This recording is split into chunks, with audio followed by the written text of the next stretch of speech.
Hello all and welcome back again to modern history series. Modern history में last class से हम लोगों ने शुरू किया हुआ था सोशल रिलीजियस मूवमेंट के बारे में, और इस मोमेंट में लास्ट 2 क्लासेस में हम लोगों ने डिस्कस किया था हिंदू सोशल रिलीजियस रिफॉर्म के बारे में, जिसमें एक सेशन में तो हम लोगों ने ब्रह्म समाज के बारे में ही पूरा पढ़ा और दूसरे सेशन में हम लोगों ने आर्य समाज, थियोसोफिकल सोसाइटी और तमाम मोमेंट के बारे में हम लोगों ने देखा था। इस सेशन में हम लोग देखेंगे मुस्लिम रिफॉर्म मूवमेंट के बारे में, यानी मुसलमानों से रिलेटेड कौन कौन से सोशल रिलीजियस रिफॉर्म हुए हैं उनको लेकर के। अगेन थोड़ा सा यहाँ पर कॉम्प्लेक्स होती हैं चीज़ें, इस वजह से हम लोग पहले हम लोग बोर्ड टीचिंग डिस्कशन करेंगे और फिर उसके बाद से अपने कंटेंट को देख लेंगे। ठीक है, यहाँ पर देखिए, अगर जो इस्लामिक या फिर कह लीजिए कि मुस्लिम जो सोशल रिलीजियस रिफॉर्म है, यहाँ पर सबसे ज़्यादा इंपॉर्टेंट आपके लिए यही होगा कि आप नाम, यानी कि मोमेंट का कौन सा नाम है और उससे एसोसिएटेड कौन कौन लोग हैं, यही केवल आप ध्यान रखिए। इसी से आपके लगभग सारे क्वेश्चन हो जाएंगे। लेकिन फिलहाल जितना ज़्यादा डिटेल देखेंगे उतना ही ज़्यादा आपके लिए सही रहेगा, इंपॉर्टेंट रहेगा। तो देखिए, जितने भी मुस्लिम सोशियो रिलीजियस रिफॉर्म्स वगैरह हैं उनके बारे में अगर बात करें तो हमारे पास सबसे पहली आती है जिसको हम लोग बोलते हैं फ़कीर मूवमेंट। तो दिस इज़ फ़कीर मूवमेंट। फ़कीर मूवमेंट में अगर देखें तो कौन कौन लोग यहाँ पर इम्पॉर्टेंट है। एक हैं मजनू शाह, तो दिस इज़ मजनू भाई, मजनू शाह यहाँ पर इम्पॉर्टेंट है आपके लिए। इसके अलावा हमारे पास चिराग अली शाही आते हैं, चिराग अली शाही, ठीक है। इसके अलावा कौन से आ जाएंगे, भवानी पाठक, दिस इज़ भवानी पाठक। और फिर अल्टीमेटली आपके पास आ जाएंगे देव चौधरानी, तो दिस इज़ देव चौधरानी, ठीक है। तो ये इंपॉर्टेंट लोग हैं जो फ़कीर मूवमेंट से ही रिलेटेड हैं। ये क्या हुआ था यहाँ पर, इंपॉर्टेंट क्या है इसमें, फैक्ट क्या है। एक्चुअल में ये लोग जो है वो नोमैडिक मुस्लिम्स हैं, ये लोग नोमैडिक मुस्लिम्स हैं और ये घूम घूम करके ही अपनी जो भी चीज़ें हैं बेसिकली वो किया करते थे। इन पर जब रोक लगाई गई तो ये लोग विद्रोह कर बैठे, तो अगेन जो है इनको रोका गया था, रोकने के कारण से ये फ़कीर विद्रोह निकल के आया था। इनफैक्ट मतलब हिंदुओं में भी इस तरीके का एक मोमेंट निकल करके आया था जिसको बोलते हैं सन्यासी मोमेंट। तो सन्यासी मोमेंट जो हुआ था इसी तरीके का मोमेंट था, सन्यासी मोमेंट भी यहीं पर इसी तरीके का ये भी मूवमेंट ही था, जहाँ पर सन्यासियों को रोका गया था, बस वहीं पर इन लोगों ने भी विद्रोह कर दिया, सेम वही नोमैडिक मुस्लिम्स ने भी विद्रोह कर दिया था। तो यहाँ पर ये जो नाम है, ये नाम आपके लिए काफ़ी इंपॉर्टेंट है। इन सब लोगों का नाम याद रखिएगा, याद रख सकते हैं MCBD नाम से। तो M का मतलब हो गया मजनू शाह, C का मतलब हो गया चिराग अली शाही, B का मतलब हो गया भवानी पाठक और D का मतलब हो गया देव चौधरानी। तो इस तरीके से आपको नाम याद हो जाएंगे। अगला अगर मूवमेंट देखा जाए तो अगला मूवमेंट आती है हमारे पास पागलपंथी विद्रोह, या फिर दिस इज़ पागलपंथी, ठीक है, पागलपंथी रिवोल्ट के नाम से आप देख सकते हैं यहाँ पर। अब ये देखिए, पागलपंथी ये स्टार्ट की गई थी बंगाल में, ये हुई थी बंगाल में। अच्छा, जो आपका फ़कीर था ये कहाँ हुआ था, ये भी बंगाल में हुआ था, ठीक है। जो पागलपंथी हुआ था ये इंपॉर्टेंट इसलिए है क्योंकि यहाँ पर टीपू मीर की बातें हो रही हैं। Tipu Mir, this is important personality here. और साथ ही साथ में यहाँ पर थे करम शाह, तो दिस इज़ करम शाह। अब ये जो बेसिकली मूवमेंट हुआ था ये हुआ था अगेंस्ट ज़मींदारी सिस्टम। तो यहाँ पर ये अगेंस्ट ज़मींदारी सिस्टम के कारण से हुआ था और अल्टीमेटली जो होता है इसको भी दबा दिया गया था। तीसरा जो इम्पॉर्टेंट मुस्लिम रिवोल्ट है वो है फ़राज़ी मूवमेंट, तो दिस इज़ फ़राज़ी मूवमेंट। अब ये देखिए फ़राज़ी मूवमेंट में क्या हो रहा है, सबसे पहले देख लेते हैं कि ये हुआ कहाँ है। अगेन ये भी बंगाल में ही हुआ है। इसमें जो ये फ़राज़ी मूवमेंट है स्टार्ट किसने किया था, इसको किया गया था स्टार्ट मोहम्मद मोहसिन के द्वारा। मोहम्मद मोहसिन, इनको दादू मीर नाम से भी जाना जाता है, तो दादू मीर या फिर इन्हीं को बोल दीजिए मीर से मोहसिन, याद रखिएगा। और ये किस लिए था, ये भी अगेंस्ट ज़मींदारी ही था, अगेंस्ट ज़मींदारी। यहाँ पर लेकिन थोड़ी सी अलग कहानी है, यहाँ कहानी अलग है फ़राज़ी मूवमेंट को लेकर के। ये थी कि ये लोग हाजी शरीयतुल्लाह के फॉलोवर थे, तो ये हाजी शरीयतुल्लाह के ये फॉलोअर्स थे और इनका मानना ये था कि जितनी भी ज़मीन है वो सारी की सारी खुदा की हैं। तो जितनी भी ज़मीन है वो सारी की सारी एक तरीके से कह लीजिए कि मतलब रिलीजियसली लैंड होनी चाहिए। और इस तरीके से आगे जा कर के इस्लामिक मतलब इस्लाम की ही एक तरीके से कह लीजिए कि सत्ता इस्टाब्लिश करना चाहते थे। तो ये कहीं ना कहीं आगे जा कर के ये मतलब कम्युनल हो गया, और कम्युनल होने के साथ ही साथ में आगे जा कर के ये वहाबी मूवमेंट में मिल गया था। तो ये भी आगे जा कर के वहाबी मूवमेंट में ही मिल गया है। तो ये ध्यान रखिएगा, ये सीन है। यहाँ पर ज़मींदारों का ये सीन है कि ये जितनी भी लैंड है वो ये मानते थे कि लैंड जो है वो बेसिकली खुदा की ज़मीन है और हमें खुदा वाली चीज़ों को ही खुदा को ही दे देना चाहिए। चौथा पॉइंट मतलब कि नेक्स्ट जो आती है, नेक्स्ट विद्रोह जो आता है वो आता है वहाबी के ही बारे में। फटाफट देख लेते हैं हम लोग Wahhabi movement. This is very important क्योंकि ये कम्युनल हो गया था, ठीक है, और यहीं से दूरियां बढ़ती गई थी हिंदू और मुसलमानों के बीच में। ये कहाँ पर हुआ था? ये देखिए बहुत ही प्लान्ड था, ये बहुत ही ज़्यादा प्लान्ड था, ऑर्गेनाइज्ड भी था। मतलब इनफैक्ट आप ये बोल सकते हैं कि 1857 वाले में जो जो प्रॉब्लम्स थी वो सब यहाँ पर नहीं थी। तो प्लान्ड था और ऑर्गेनाइज्ड था। कहाँ कहाँ पर फैला था? ये फैला था आपके नॉर्थ वेस्ट में, नॉर्थ वेस्ट जो आज की डेट में बेसिकली पाकिस्तान है। इसके अलावा आपका सेंट्रल इंडिया में भी फैला हुआ था, हैदराबाद वगैरह के पार्ट में, और ईस्ट वाले पार्ट में फैला था जो आज की डेट में बांग्लादेश हो गया है। तो ये वो रीजन्स है जहाँ पर ये मोमेंट हुआ था, वहाबी मोमेंट। अब यहाँ पर थे कौन कौन? एक तो यहाँ पर Abdul Wahab, this is important personality here, Abdul Wahab. और इसके अलावा एक और पर्सनालिटी है सैयद अहमद बरेलवी। तो सैयद अहमद बरेलवी, ये दो लोग जो होता है वो इम्पॉर्टेंट पर्सनालिटी हैं। सैयद साहब की जब मतलब डेथ हो गई थी उसके बाद से जो सेंटर था वो पटना बन गया था। सैयद साहब के डेथ के बाद सेंटर पटना बन गया है, और बाद में कुछ और लोगों ने भी इनको ज्वाइन कर लिया था, जैसे कि इनायत अली, ठीक है, इनायत अली हो गए, या फिर आपके विलायत अली हो गए, विलायत अली हो गए, क्लियर। इसके अलावा और भी लोगों ने ज्वाइन किया था, जैसे कि मौलवी कासिम, दिस मौलवी कासिम हो गए, और अब्दुल्ला। तो ये कुछ इंपॉर्टेंट लोग हैं जिन्होंने इस वहाबी मूवमेंट को ज्वाइन किया था। ये है क्या? ये एक मुस्लिम रिलीजियस रिफॉर्म है, मुस्लिम रिलीजियस रिफॉर्म। मुस्लिम रिलीजन में जो जो चीज़ें एक तरीके से बैकवर्ड हैं, ऑर्थोडॉक्स है, उसको हटाने के लिए बातें कही थी। साथ ही साथ में यहाँ पर एजुकेशन के बारे में भी बातें कही थी कि एजुकेशन भी हमें इसके लिए बढ़ानी चाहिए। अब देखिए यहाँ पर क्या है कि कुरान और हदीस दो चीज़ें हैं जिसको पढ़ाया जाता है, जिसको बेसिकली बताया जाता है। तो इन्हीं दोनों चीज़ों के बारे में यहाँ पर वहाब, बेसिकली वहाब का मतलब एक तरीके से एजुकेशन, इसको आगे बढ़ाने की बात कही गई थी हमारे इस वहाबी मोमेंट के द्वारा। क्लियर हो गया? तो ये एक तरीके से आप बोल सकते हैं कि मुसलमान में ही सुधारवादी आंदोलन है, मुसलमान में सुधार के लिए ही कहा जाता है, ठीक है। तो ये थी वहाबी मूवमेंट। अच्छा, ये काफ़ी बड़ा हो गया था आगे जा कर के, जैसा कि हम लोग देख रहे हैं कि जो फराजी मूवमेंट है ये भी आगे जा कर के इसी में जुड़ गया है। तो ये ध्यान रखिएगा, this was very on the very large scale, और खैर फैला भी काफ़ी लंबा है। इसके बाद हमारी नेक्स्ट जो मूवमेंट आती है वो आती है आपकी दिस अलीगढ़ मूवमेंट। तो अलीगढ़ मूवमेंट के बारे में देख लेते हैं। This is Aligarh movement. ये काफ़ी इंपॉर्टेंट है, अलीगढ़ मूवमेंट भी हमारे लिए काफ़ी इंपॉर्टेंट है। अब देखिए, जो ये अलीगढ़ मूवमेंट हुआ था सर सैयद अहमद खां के द्वारा हुआ था, सैयद अहमद खां, ठीक है। अब देखिए, सर सैयद अहमद खां ये एक्चुअल में शुरुआत में तो ये हिंदू और मुसलमानों को एक करने की बातें करते थे, हिंदू और मुसलमानों को एक करते थे ये। लेकिन हुआ क्या कि इनको मिसगाइड कर दिया गया था, मिसगाइड किया गया। और मिसगाइड करने वाला बंदा कौन है? मिसगाइड करने वाला बंदा ऑब्वियस सी बात है कोई ना कोई ब्रिटिशर ही रहा होगा। तो इसका नाम था थियोडोर बेक। तो दिस वाज थियोडोर बेक। इसने क्या किया था? मिसअंडरस्टैंड कर दिया था सर सैयद अहमद खां को, और तभी से ये अगेंस्ट हिंदू हो गए थे, अगेंस्ट हिंदू। और इस कारण से अब आगे जा कर के इन्होंने कहा कि इनको ये डर लगने लगा कि कहीं ना कहीं इस्लाम का, हिंदू इस्लाम के ऊपर में डोमिनेट ना कर जाएं, तो डोमिनेशन ऑफ हिंदूज हो जाएगा, ऐसा इनका विश्वास हो गया था, ऐसा इनको बता दिया गया था।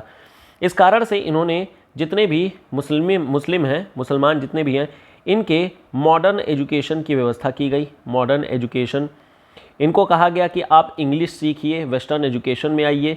इनको वेस्टर्न एजुकेशन को सीख दिया गया, वेस्टर्न एजुकेशन। साथ ही साथ में इन्होंने कांग्रेस का बहिष्कार किया। तो कांग्रेस को इन्होंने कहा कि दिस इज़ नॉट गुड, और इसी वजह से कोई भी मुसलमान कांग्रेस ज्वाइन ना करे। तो मुस्लिम should not join Congress, should not join Congress. हालांकि बाद में कांग्रेस ने भी अच्छा खासा मास्टर स्ट्रोक खेल दिया था और अपने थर्ड सेशन में कांग्रेस ने खुद इस चीज़ को दिखाने के लिए कि हम लोग ऐसा कुछ भी नहीं करने वाले हैं, बदरुद्दीन त्याबजी जो कि एक मुसलमान है, इन्हीं को, बदरुद्दीन त्याबजी को ही जो है प्रेसिडेंट बना दिया गया था। तो ये तरीका अपनाया गया था और देखेंगे हम लोग, इनफैक्ट कांग्रेस के डिस्कशन हम लोगों ने कर रखा है तो आप लोग देख सके होंगे। तो ये आगे जा कर के बहुत ही ज़्यादा जो हमारे सर सैयद अहमद खां हैं, इन्होंने ये एक तरीके से कम्युनल हो गए थे, बहुत ज़्यादा कम्युनल हो गए थे। अच्छा, ये जो मॉडर्न एजुकेशन और इस सारे एजुकेशन के लिए ऑब्वियस ही बात है कोई ना कोई इनको इंस्टीट्यूट खोलना ही पड़ेगा। इन्होंने अलग अलग तरीके से ओपन किया, जैसे 1864 में इन्होंने कैलकाटा में ही ओपन किया scientific society, this is important, scientific society इन्होंने ओपन किया।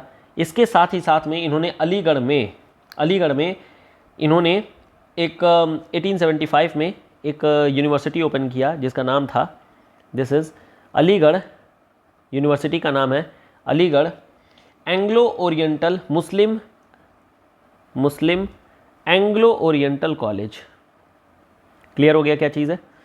तो ये बेसिकली ओपन किया गया था। हालांकि आगे जा करके ये इसी का नाम जो है अलीगढ़ मुस्लिम यूनिवर्सिटी बन गया था। This is Aligarh Muslim university. Clear हो गया? AMU जो आज की डेट में भी है, माइनॉरिटी इंस्टीट्यूट है, ठीक है। तो ये बेसिकली पूरा का पूरा काम हुआ था हमारे इस मुसलमान वाले मोमेंट में। एक और मोमेंट है जिसका नाम आप याद रखिए, हालांकि ये मोमेंट बहुत बाद में हुआ था, इसको बोलते हैं अहरार मोमेंट, अहरार मूवमेंट, और ये हुआ था 1906 में। हुआ क्या था, जब मुसलमान कम्युनल पाथ पर चले गए थे तो वहाँ पर एक अहरार मूवमेंट हुआ था यूनिफाई करने के लिए, यूनाइटेड करने के लिए। और इसमें कौन कौन से लोग थे, यहाँ पर जो लोग थे वो थे आपके अबुल कलाम, ठीक है, अबुल कलाम थे, ठीक है, और बाकी और भी छोटे मोटे और भी कई सारे लोग थे जिनको कि आप ध्यान रखिएगा, ठीक है। तो ये बेसिकली कुछ मोमेंट है जिनको ध्यान रखना है। अच्छा, एक और चीज़ ध्यान रखिएगा, एक और मोमेंट है तो उनका भी नाम याद आ गया तो लिख लीजिए, अहमदिया मोमेंट, अहमदिया मूवमेंट। ये भी थोड़ा सा अलग टाइप का मोमेंट था, स्टार्ट किया गया था 1889 में। देखिए, अहमदिया मोमेंट में यहाँ पर थोड़ी सी सुपीरियॉरिटी दिखाने की कोशिश की गई थी। इसके प्रणेता थे मिर्ज़ा ग़ुलाम अहमद, मिर्ज़ा ग़ुलाम अहमद।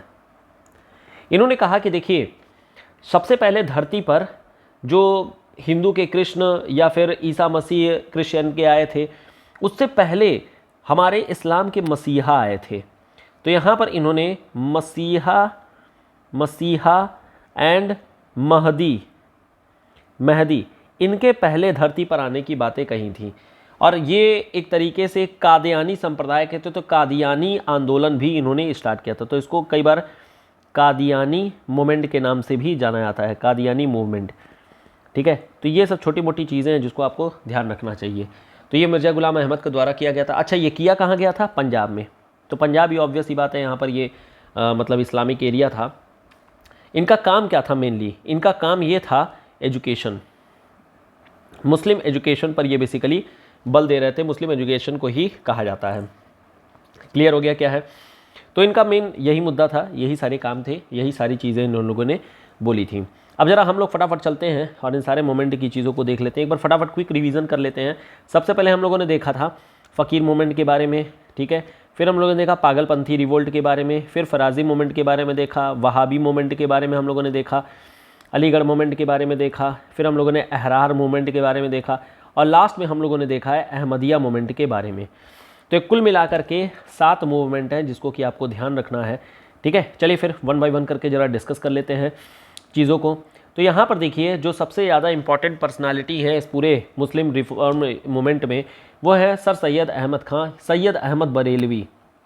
ये 2 लोग हैं।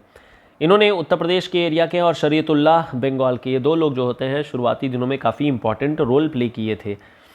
The task of purifying and strengthening Islam and purification of Islamic learning, यही शुरुआत में मुस्लिम रिफॉर्म मूवमेंट का ऑब्जेक्टिव बना था। वेस्टर्न आइडिया, मॉडर्न एजुकेशन, ये मुसलमानों में फैलाना। अब यहाँ पर इसलिए किया गया था ये चीज़ क्योंकि यहाँ पर जो उलेमा का जो एटीट्यूड हो गया था टुवर्ड्स द एजुकेशन, मतलब कि इस्लामिक लर्निंग, ये कहीं ना कहीं बैकवर्ड हो गया था और अपर क्लास मुस्लिम को ही केवल और केवल जो होता है ये एजुकेट कर रहा था। तो British had gradually robbed both these group in of their influence and rendered their powerless. Deprived of English education and its social and economic advantage, middle class did not grow. Middle class आगे नहीं बढ़ पा रहा था और इस कारण से ये सारी चीज़ें स्टार्ट की गई थी। 1863 में नवाब अब्दुल लतीफ़ के द्वारा सबसे पहली Mohammedan literary society of Calcutta start किया गया था और यहीं से फिर पूरी मुस्लिम की जो इस्लामिक मूवमेंट्स हैं वो स्टार्ट कर दिए गए थे। अब जैसे वहाबी मूवमेंट स्टार्ट किया गया था, वहाबी मूवमेंट में वेस्टर्न इन्फ्लुएंस के बारे में बताया गया था वलियतुल्लाह मूवमेंट के द्वारा भी।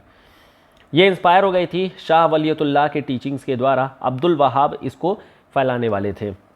यहाँ पर इनके दो मेन ऑब्जेक्टिव थे, the desirability of the creating harmony among the four school of Muslim jurisprudence which had divided Indian Muslim. He sought to integrate best element of the four school, इकट्ठा unite करने के लिए, and recognition of role of individual conscience in religion. यहाँ पर इन्होंने कुरान और हदीस इन दोनों में आपस में मतलब जो भी कन्फ्लिक्टिंग इंटरफेरेंस हो रखी थी उस चीज़ को दूर किया और individual can make a decision on the basis of own judgement and science, ये कहा गया आगे बढ़ने के नाम पे। फिर हमारे पास आते हैं पागलपंथी तीतू मीर की कहानी। तो तीतू मीर या फिर मीर निथर अली के नाम से मतलब ये जाने जाते थे और ये सैयद अहमद खां रायबरेलवी के ही जो है ये शिष्य भी थे, स्टूडेंट भी थे। तीतू मीर ऑर्गेनाइज्ड मुस्लिम पेजेंट अगेंस्ट हिंदू जमींदार्स, और ये ब्रिटिश मूवमेंट ये वही है बंगाल वाला, ठीक है, पागलपंथी विद्रोह यहीं से स्टार्ट किया गया था। फिर आते हैं फराजी मूवमेंट के। तो फराजी मूवमेंट ये स्टार्ट किया गया था, ठीक है। तो the movement also called as Faraizi movement because it emphasise on the Islamic faith and was founded by Haji Shariatullah, ठीक है। ईस्ट बंगाल में स्टार्ट किया गया था। यहाँ पर भी क्या है, वही eradication of social innovation among Muslim, ठीक है, under the leadership of Haji's Dadu Miyan, ठीक है। The movement became revolutionary under 1840 onwards. तो खैर यहाँ पर जो चीज़ें दी गई हैं वो कॉम्प्लेक्स तरीके से लिखी जाती हैं बुक्स में, लेकिन जो इजी फॉर्मेट है वी हैव ऑलरेडी डिस्कस, तो उसी को आप फॉलो करिएगा, इसके अलावा कोई और दर्ज जानने की ज़रूरत नहीं है। अलीगढ़ मूवमेंट के बारे में अगर बात किया जाए तो ये क्या है कि मॉडर्न एजुकेशन को और सोशल रिफॉर्म को स्प्रेड करने के लिए स्टार्ट किया गया था। तो जो हमारे सर सैयद अहमद खां थे, he strove hard to remove the hostility of British ruler toward the Muslim and to persuade the Muslims to accept the religious and education reform. इन्होंने इंग्लिश एजुकेशन को एडवोकेट किया। In 1864 he founded translation society, जो कि आगे जाकर के scientific society के नाम से बदल गई थी। बाकी मोहम्मडन एंग्लो ओरिएंटल कॉलेज इन्होंने अलीगढ़ में ओपन किया ही किया था और ये आगे जाकर के अलीगढ़ मुस्लिम यूनिवर्सिटी में बदल गई थी। सर सैयद अहमद खान ने इंडियन नेशनल कांग्रेस को अपोज किया। He emphasise the unity between Hindu and Muslim, लेकिन ये पहले किया था। Indians were not yet ready to govern themself, ऐसा इनका मानना था और इनका यही कहना था कि ब्रिटिश को रूल किए दिए जाना चाहिए था। तो उस समय की ये बात थी और ये कहते थे कि कर देना चाहिए था। अहमदिया मूवमेंट के बारे में आ जाते हैं। अहमदिया मूवमेंट ये मिर्ज़ा गुलाम अहमद के द्वारा स्टार्ट किया गया था। इन्होंने वही मुसलमानों के बारे में बताया कि मसीहा और महदी ये पहले आए थे हिंदुओं के कृष्ण और ईसा मसीह से पहले। तो standard bearer of Mohammedan renaissance and based itself like the Brahma Samaj on the principle of universal religion of all humanity. Opposing jihad, the movement spread Western liberal education among the Indian Muslims. Clear? अच्छा, एक और चीज़ यहाँ पर Deoband movement है जिसको कि हम लोगों ने डिस्कस नहीं किया था, and again this is very very important, ठीक है, ये बहुत इंपॉर्टेंट भी है। अब यहाँ पर देखिए दो लोगों का नाम आपको याद रखना है। एक है मोहम्मद कासिम ननौतवी। तो दिस इज़ मोहम्मद कासिम ननौतवी का नाम याद रखना है, और आपको याद रखना है राशिद अहमद गंगोही। तो इन दो लोगों का नाम इंपॉर्टेंट है, इन दो लोगों को आपको याद रखना है, राशिद अहमद गंगोही और मोहम्मद कासिम ननौतवी। बस यही दो लोगों का नाम याद रखिए, बस हो गया आपका काम ख़त्म। देवबंद देखिए ये उत्तर प्रदेश के मुजफ्फरनगर वाले एरिया में पड़ता है, जो आज भी देखिए बहुत ज़्यादा कम्युनल है, और यहाँ पर एक्चुअल में कम्युनल बातें कही भी जाती हैं। इन्होंने कहा कि to propagate among the Muslim the pure teaching of Quran and Hadith, और इन्होंने जिहाद के नारे को अलाइव रखा था, और इसी वजह से चीज़ें आगे जा कर के और ख़राब होती हैं और कम्युनल वायलेंस वगैरह होना शुरू हो जाता है। और इलाके में ये सहारनपुर का इलाका है और यहाँ पर काफ़ी ज़्यादा आज भी कम्युनल रॉयट्स वगैरह होते रहते हैं। The aim was moral and religious regeneration of Muslim community, curriculum did not include English education in western culture. देखिए उस समय की ये जो कहानी थी वो स्टार्ट इसलिए की गई थी क्योंकि मुसलमानों को मतलब कि इस्लामिक एजुकेशन दी जानी थी। और ये जिहाद का नारा ऐसा नहीं था कि जिहाद का मतलब ये होता है कि अगर आपके रिलीजन में कोई चीज़ गलत है या फिर कोई सही के खिलाफ अगर लड़ रहा होगा then only you should attack. ऐसा नहीं है कि धर्म के विरुद्ध ही अटैक करना है। धर्म में अगर कोई सही चीज़ है उसके खिलाफ अगर कोई आवाज़ उठा रहा है तो उस पर अटैक करिए। The Deoband school welcome the formation of Indian National Congress in 1885।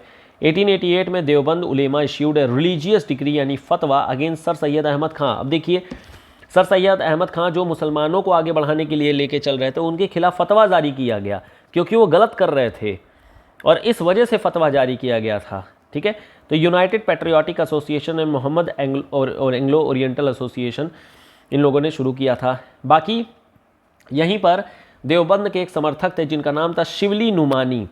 तो ये जो शिवली नुमानी थे ये बेसिकली देवबंद के ही फॉलोअर थे और ये फ़ारसी और अरबिक के बहुत अच्छे ये इंटेलेक्ट थे और बहुत अच्छे राइटिंग करते थे। इन्होंने लखनऊ में नदवतुल उलमा और दारुल उलूम की स्थापना की थी। तो दिस इज़ लखनऊ में नवदतुल उलेमा और दारुल उलूम की इस्टेब्लिशमेंट की। और ये कांग्रेस के प्रशंसक भी थे, मतलब कांग्रेस को ये फेवर करते थे। ही believed in the idealism of Congress cooperation between the Hindu and मुस्लिम। अब आप ये बताइए इनको पढ़ने के बाद में आप कैसे कह सकते हैं कि जिहाद जो है वो गलत होता है। तो जिहाद का मीनिंग आज की डेट में बदल गया है but that is the main thing. ठीक है, और इन्होंने क्या है कि रोस्त गुफ्तार भी स्टार्ट किया था। खैर ये सब छोटी मोटी चीज़ें हैं जिसको आप लोग ध्यान रखिएगा। ठीक है, मेन जो इम्पॉर्टेंट है वो नाम ही इम्पॉर्टेंट है। और देखिए मुसलमान में जो मुस्लिम रिलीजियस रिफॉर्म्स हुए इससे अभी तक ज़्यादा कुछ खास क्वेश्चन पूछा नहीं गया है बट इसका मतलब ये नहीं कि पूछा नहीं जाएगा। पूछे जाने की हमेशा एक प्रोबेबिलिटी रहती है, लेकिन फिर भी हमारे लिए इम्पॉर्टेंट यही है कि जो चीज़ कॉम्प्लेक्स होती है उसको सिंपल ही क्वेश्चन उससे पूछे जाते हैं।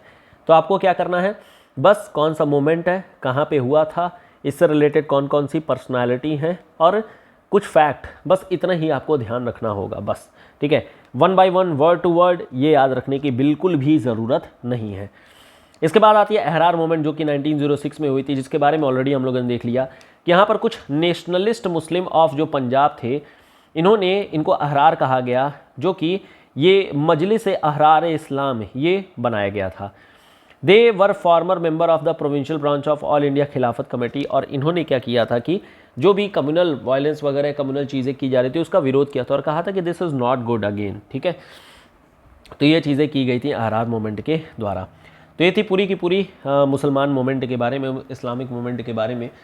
अब हम लोग ज़रा देख लेते हैं सिख रिफॉर्म के भी बारे में। सिख रिफॉर्म में भी अगेन देखिए थोड़ी मोड़ी ही चीज़ें, ज़्यादा कुछ खास है नहीं। जैसे कि एक है जो निरंकारी मूवमेंट था। निरंकारी मूवमेंट ये स्टार्ट किया गया था 1840 में बाबा दयाल दास के द्वारा। नाम ही इम्पॉर्टेंट है केवल, और कुछ भी इसमें इम्पॉर्टेंट नहीं है, तो परेशान होने की बिल्कुल भी ज़रूरत नहीं है। ठीक है, ओके चलिए। तो यहाँ पर जो ये निरंकारी मूवमेंट था ये बाबा दयाल दास के द्वारा स्टार्ट किया गया था। He preached against the practice of Hindu ceremonies who are being performed by Sikh. He denounced idol worship and rejected rituals.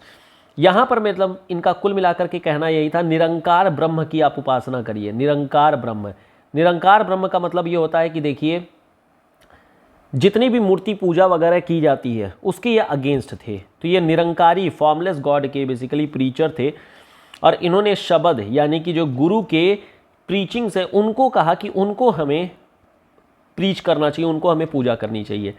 इन्होंने मीट खाने या फिर लिकर वगैरह इन सबको फॉरबिड किया, इनको कहा कि ये सब काम नहीं करना चाहिए। तो निरंकारी समाज के लोग को जानते भी होंगे, बहुत ही साफ़ सुथरे रहते हैं और बाबा दयाल दास इनके फाउंडर हैं। ठीक है, फिर एक दूसरे भी लोग होते हैं नामधारी सिख। तो नामधारी क्या है, ये एक्चुअल में कूका मूवमेंट से निकल करके आया है। अब ये कूका मूवमेंट क्या है इसको भी ज़रा देख लीजिए। कूका मूवमेंट बेसिकली किसके द्वारा स्टार्ट की गई थी? कूका मूवमेंट स्टार्ट की गई थी भगत जवाहर मल के द्वारा। तो यहाँ पर देखिए दिस इज़ भगत जवाहर मल। ठीक है, भगत जवाहर मल, या इन्हीं को दूसरा नाम है सियान साहब। सियान साहब के नाम से भी जाना जाता है। भगत जवाहर मल के बाद मतलब जो फॉलो किया गया था वो राम सिंह कूका द्वारा स्टार्ट किया गया था। राम सिंह कूका, ठीक है। और राम सिंह कूका। हालांकि बाद में इनको रंगून जेल में भेज दिया गया था, लेकिन खैर ये राम सिंह कूका ही थे जिन्होंने इस कूका मूवमेंट को स्टार्ट किया था। इस कूका मूवमेंट ये आगे चल करके ही नामधारी मूवमेंट में बदल गया था। अब ये है क्या कूका मूवमेंट? वेस्ट पंजाब में बेसिकली ये स्टार्ट किया गया था, वेस्ट पंजाब में, ठीक है, जो आज की डेट में पंजाब इलाका है। यहाँ पर क्या है कि सिख पंथ में जो भी मतलब बैकवर्डनेस है, ऑर्थोडॉक्सिटी है, सुपरस्टिशंस हैं, जो बुराइयाँ, उसको दूर करने की बात कही गई थी। तो यही पूरा का पूरा नामधारी के बारे में है। तो राम सिंह कूका बेसिकली इन्होंने स्टार्ट किया था, ठीक है। तो बस यही ध्यान रखिएगा और कुछ है नहीं। फिर आपकी है सिंह सभा। सिंह सभा जो होता है अमृतसर में स्टार्ट की गई थी और ये स्टार्ट किया गया था ठाकुर सिंह संधवालिया और ज्ञानी ज्ञान सिंह के द्वारा। 2 ऑब्जेक्टिव हैं, bring Sikh community the benefit of western enlightenment thought of western education देने की बात कही गई थी, and to counter Hindu and Christian missionaries that were influencing Sikh community at large, and to revive the community by publishing historical text. तो जितने भी ये हैं, मतलब बेसिकली आप ये समझ सकते हैं कि इनका धर्म परिवर्तन कराने के लिए जो कोशिश की जा रही थी उसको रोकने का प्रयास सिंह सभा के द्वारा किया गया। बाद में इन्होंने खालसा कॉलेज और खालसा स्कूल वगैरह भी ओपन कर दिया था। क्लियर। लास्ट आती है हमारी अकाली मूवमेंट के बारे में। अकाली मूवमेंट क्या चीज़ है? अकाली मूवमेंट ये सिंह सभा मूवमेंट का ही एक ऑफशूट देखने को मिलता है। एक्चुअल में क्या होता है, कई बार आप लोगों ने देखा होगा गुरुद्वारे वगैरह पे आप जाएंगे तो गुरुद्वारे में क्या होता है कि एक सभा होती है, मतलब एक कमेटी होती है, और उसी कमेटी के लोग ही वो गुरुद्वारा चलाते हैं, और इसको बोलते हैं शिरोमणि गुरुद्वारा प्रबंधक कमेटी। यहाँ पर केवल जो इस कमेटी के मेंबर होंगे, कमेटी के बेसिकली फैमिली वाले ही केवल गुरुद्वारा चला सकते हैं, ऐसा नहीं कोई बाहर का बंदा चला सकता है। इसको लेकर के अभी रिसेंट में सुप्रीम कोर्ट में एक एफिडेविट भी फाइल किया गया था, रिट फाइल की गई थी, और फिर अल्टीमेटली सुप्रीम कोर्ट ने खैर अभी इस पर कुछ खास जजमेंट दिया नहीं है। तो ये मेनली फाउंड की गई थी with the objective of fighting the prevalent this corruption amongst the community member, जो कि महंत हैं, जो ये शिरोमणि गुरुद्वारा प्रबंधक कमेटी है, जो अकाली दल भी बोला जाता है, इन्होंने स्टार्ट किया था। Akali launch the non cooperation satyagraha movement against the mahant. तो इनके खिलाफ में इन लोगों ने सिस्टम स्टार्ट किया था। तो ये थी बेसिकली पूरी की पूरी मुसलमान और सिख में जो सोशियो रिलीजियस मूवमेंट स्टार्ट की गई थी। थोड़ा सा कॉम्प्लेक्स ज़रूर है लेकिन टफ नहीं है। जो भी चीज़ें बताई गई हैं उसको फॉलो करिए, नाम याद रखिएगा, बस you are good to go. Still अगर कोई डाउट रहेगा तो फिर आप काम करिएगा, अपने डाउट को ईमेल से या फिर टेलीग्राम के थ्रू पूछ लीजिएगा। नीचे डिस्क्रिप्शन बॉक्स में लिंक दी गई है। और बाकी PDF को अवेल करने के लिए you can take the membership of YouTube. Membership लेकर के आप इस PDF को एक्सेस कर सकते हैं। मिलते हैं नेक्स्ट वीडियो में और हम लोग बातें करेंगे कुछ और भी छोटी मोटी रिफॉर्म्स के बारे में, और अल्टीमेटली हमारा ये चैप्टर नेक्स्ट वीडियो में फिनिश हो जाएगा। मिलते हैं नेक्स्ट वीडियो में। Till then good bye and thank you so much.